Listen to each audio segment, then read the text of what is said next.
Olá, terceirão do Castelo Branco, tudo bom? Vamos para a nossa aula de filosofia. Hoje o tema da nossa aula são os filósofos pré-socráticos. Eu peço que vocês abram os seus livros na página 22, que vai tratar dos filósofos pré-socráticos. Lembrando que, para vocês que querem se aprofundar, que realmente querem passar no Enem, tirar uma boa nota no Enem, leiam mais, peguem aquele livro de filosofia que nós temos lá na escola, né, do ensino médio que vocês tiveram no segundo ano, não sei se vocês têm acesso a ele, mas aquele livro é mais profundo, tem mais conteúdo. Esse que fizeram para nós do Enem aqui, ele é muito resumido, tá? Temos que ter esse cuidado. Bom, vamos lá.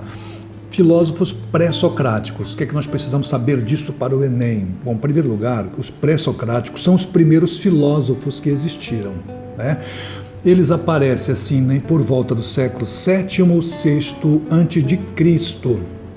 E qual era a preocupação deles e por que eles são importantes? Bom, em primeiro lugar, até então, como nós vimos na aula passada, toda a explicação era mitológica. Os pré-socráticos vão inaugurar uma nova fase na história. Eles vão tentar dar uma explicação racional, né? E eles vão buscar isso a partir da natureza, tentando explicar qual seria a causa das coisas na natureza serem ao mesmo tempo una, permanente, e ao mesmo tempo múltiplas. Por que as coisas algumas coisas permaneciam e outras coisas estavam em constante mudança? Essa explicação. Eles precisavam achar na natureza um elemento que pudesse conter essas duas coisas, o uno e o múltiplo, simultaneamente ao mesmo tempo, para explicar as causas de todas as coisas na natureza, como o mundo surgiu, o homem, as coisas, etc., ali na natureza, essa é a explicação deles.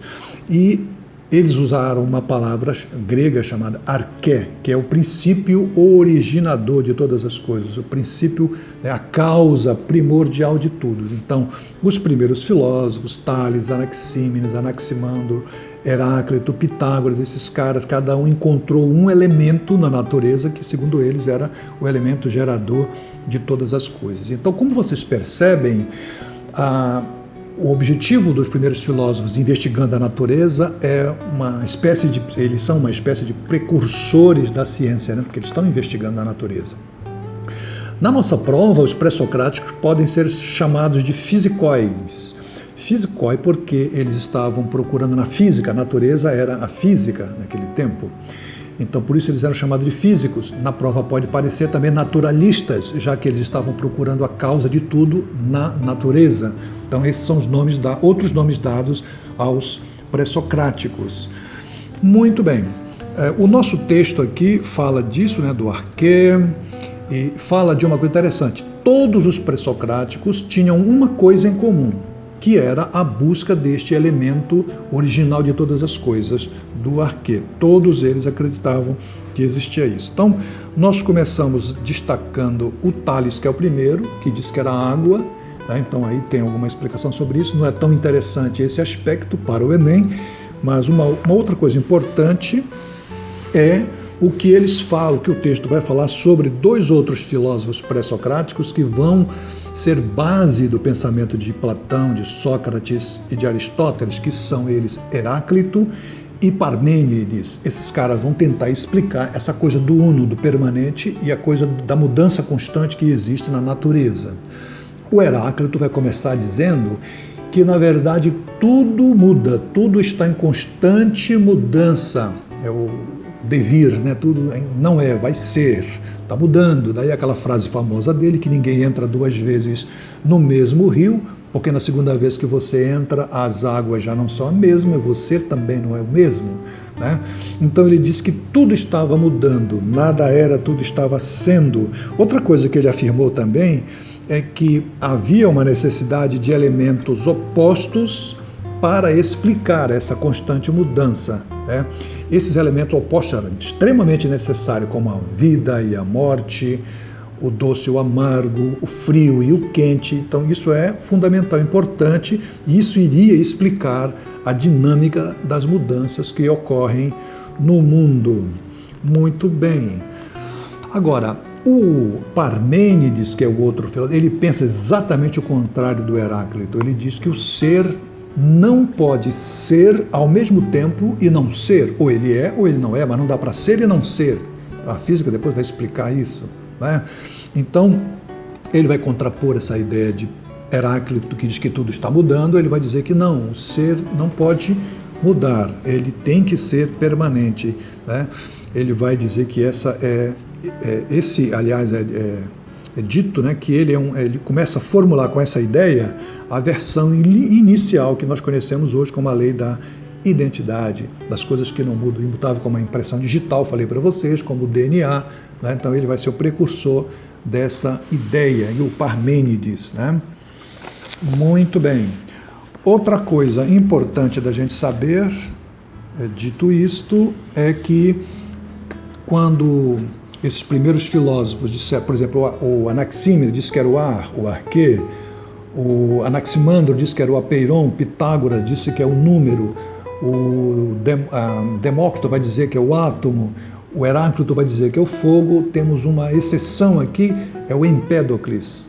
O Empédocles, ele acredita que na verdade não é um elemento que é o gerador de todas as coisas, mas ele diz que existem 4 elementos na natureza. Esses elementos, eles são imutáveis, eles são infinitos, eternos. Esses 4 elementos que se misturam e a sua mistura produz qualquer coisa que existe na natureza. Água, ar, terra e fogo. Esses são os 4 elementos que o Empédocles vai trazer para nós e que está aqui no nosso livro, né? Isso é importante a gente observar, certo? Muito bem, o que mais que nós temos aqui?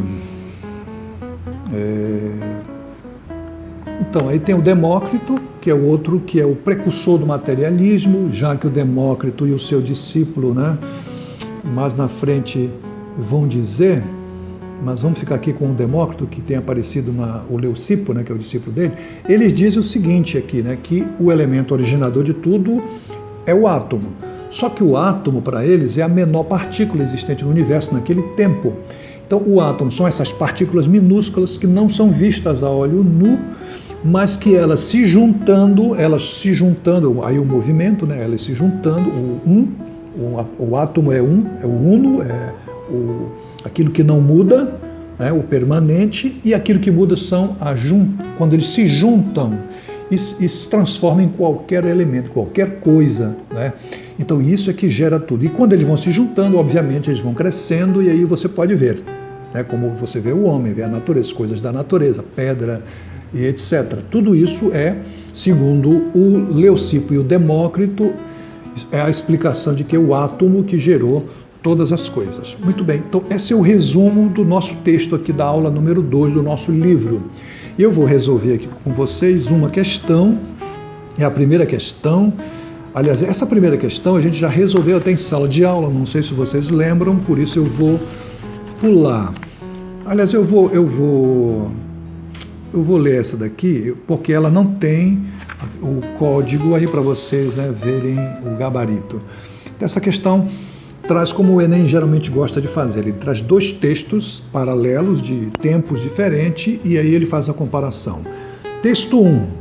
Anaxímenes de Mileto disse que o ar, olha só, é o arquê, né? É o elemento originário de tudo que existe, existiu, existirá e que outras coisas provêm de suas descendência. Quando o ar se dilata, transforma-se em fogo, ao passo que os ventos são ar condensado. As nuvens formam-se a partir do ar por filtragem e ainda mais condensadas, transformam-se em água. A água, quando mais condensada, transforma-se em terra e quando condensada ao máximo possível, transforma-se em pedra, né? O texto número 2, aí ele vai para um filósofo, um pensador, um teólogo da Idade Média, que é o Basílio Magno. Filósofo medieval, escreveu: Deus, como Criador de todas as coisas, que está no princípio do mundo e dos tempos. Quão parcas de conteúdos se apresentam em face desta concepção as especulações contraditórias dos filósofos, para os quais o mundo se origina ou de algum dos 4 elementos, como ensinaram os jônicos, ou dos átomos, como julga Demócrito. Já estudamos isso hoje, né? Na verdade, dão a impressão de querer ancorar o mundo numa teia de aranha. Notem bem, enquanto que o primeiro é o Anaxímenes, um pré-socrático, afirmando que o ar é o primeiro elemento, o segundo é o Basílio Magno, que é da Idade Média, um filósofo medieval, e que está falando que é Deus, o criador de todas as coisas, e não o ar, como disse o Anaxímenes. Muito bem, a pergunta é o seguinte: filósofos dos diversos tempos históricos desenvolveram teses para explicar a origem do universo a partir de uma explicação racional. As teses de Anaxímenes, filósofo grego antigo, e de Basílio, filósofo medieval, têm em comum, na sua fundamentação, teorias que... O que as duas têm em comum? Quais são as teorias que elas têm em comum? Letra A. Eram baseadas nas ciências da natureza? Não, né? Porque a de Basílio é baseada na criação, no criacionismo. Letra B, refutavam as teorias de filósofos da religião? Não, porque de Basílio não refutava, afirmava, né? E a letra C, tinham origem nos mitos das civilizações antigas? Nenhuma e nem outra, então está errado. Letra D, postulavam um princípio originário do mundo. Essa é a resposta correta. Por quê? Porque para Anaxímenes o princípio que gerou o mundo é o ar. E para Basílio, o princípio que gerou o mundo é Deus. Então, ambos estão procurando um princípio gerador de todas as coisas. Então, a letra D diz que eles postulavam um princípio originário para o mundo, e essa é a resposta correta. Por que a E não é? A E diz o seguinte: defendiam que Deus é o princípio de todas as coisas. Não, só Basílio defendia isso. Anaxímenes não defendia isso. Temos mais outras questões, quero que vocês resolvam ela como exercício, como treinamento. Gente, uma das melhores maneiras de você estudar, tanto para concurso como para o Enem, é resolvendo questões. Nisso o nosso livro é bom, ele tem várias questões que você pode resolver. Em caso de dúvida, pergunte a mim, e em próximas aulas eu vou enviar para vocês o gabarito destas questões, tá bom? Para vocês verem se acertaram. Beleza? Então daqui a pouquinho